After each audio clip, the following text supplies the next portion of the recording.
ఇక గుంటూరు జిల్లా రేపల్లె పట్టణంలో కాంగ్రెస్ నాయకులు పాలూరి ఓబుల్ రెడ్డి నాయకత్వంలో కేంద్ర ప్రభుత్వం పెట్రోల్ డీజిల్ వంట గ్యాస్ ధరల పెంపుకు నిరసనగా ధర్నా నిర్వహించారు. రాష్ట్ర ప్రభుత్వం ఆస్తి చెత్త పనుల పెంపును ఖండిస్తూ భారీ ర్యాలీ నిర్వహించారు. ముందుగా నాయకులు నెహ్రూ, రాజీవ్ గాంధీ, అంబేద్కర్ విగ్రహాలకు పూలమాలలు వేసి నివాళులర్పించారు. కేంద్ర రాష్ట్ర ప్రభుత్వాలు ప్రజా వ్యతిరేక కార్యక్రమాలు చేపడుతున్నాయని, ప్రధానమంత్రి నరేంద్ర మోడీ నగదు రద్దు చేసినప్పుడు స్విస్ బ్యాంకులో ఉన్నటువంటి నల్లధనాన్ని మొత్తాన్ని వెనక్కి తెప్పిస్తానని అన్నారని, 7 సంవత్సరాలు అయినప్పటికీ వెనక్కి తెచ్చిన పాపాన పోలేదని అన్నారు. ఈ కార్యక్రమంలో బాపట్ల పార్లమెంట్ అధ్యక్షులు జి అంజిబాబు, కాంగ్రెస్ పార్టీ రాష్ట్ర అధికార ప్రతినిధి వేమూరు నియోజకవర్గ ఇన్ఛార్జి వెంకటేశ్వర్లు తదితరులు పాల్గొన్నారు.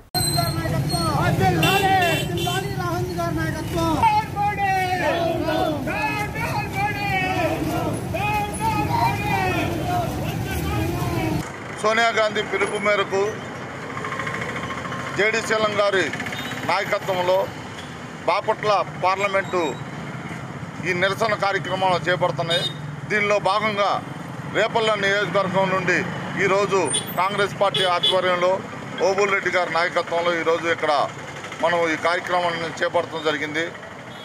ప్రజల మీద ఊహించని విధంగా పెను భారాన్ని మోపుతూ ప్రజల్ని ఇంకా వాళ్ళ జీవన విధానాన్ని మరొకసారి దెబ్బ కొడుతూ ఈ కేంద్ర రాష్ట్ర ప్రభుత్వాలు ప్రజా వ్యతిరేక నిర్ణయాలు తీసుకుంటూ పరిపాలనలోకి వచ్చిన రోజు ప్రజలకు ఇచ్చిన మాటలను మర్చిపోయి వాళ్ళు అధికారంలోకి వచ్చిన తర్వాత వాళ్ళు ఎంచుకున్న మార్గాన్ని ఎన్నుకుంటూ ప్రజల్ని మభ్యపెడుతూ ప్రజా సమస్యవంతమైన పరిష్కారం లేని పరిపాలన సాగిస్తున్నారు ఈ కేంద్ర రాష్ట్ర ప్రభుత్వాలు.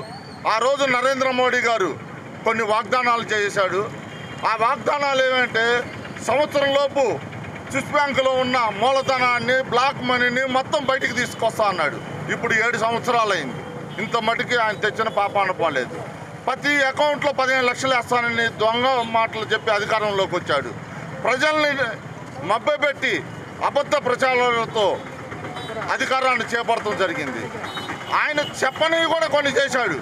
ఏమంటే ఈ గ్యాస్ ధరలు పెంచడం, డీజిల్ ధరలు పెంచడం, మరియు ప్రజలను ఇబ్బందికరమైన పరిస్థితుల్లో నెట్టే జిఎస్టీని వేయటము, అన్ని రకాలైన చెప్పనివి ఈ రకంగా ఇచ్చాడు. అధికారం రాకముందు చెప్పినవి మాత్రం ఈ రోజు వరకు చేయలేదు. రాహుల్ గాంధీ గారు ఎన్నో సూచనలు చేశారు. ఈరోజు అవన్నీ పట్టించుకోని విధంగా ఉండటం వలన ఈరోజు కేంద్ర ప్రభుత్వం కానీ రాష్ట్ర ప్రభుత్వం కానీ ఎంతో నష్టపోవాల్సి వచ్చింది. ప్రజలు కూడా దానివల్ల ఎంతో నష్టపోయారు.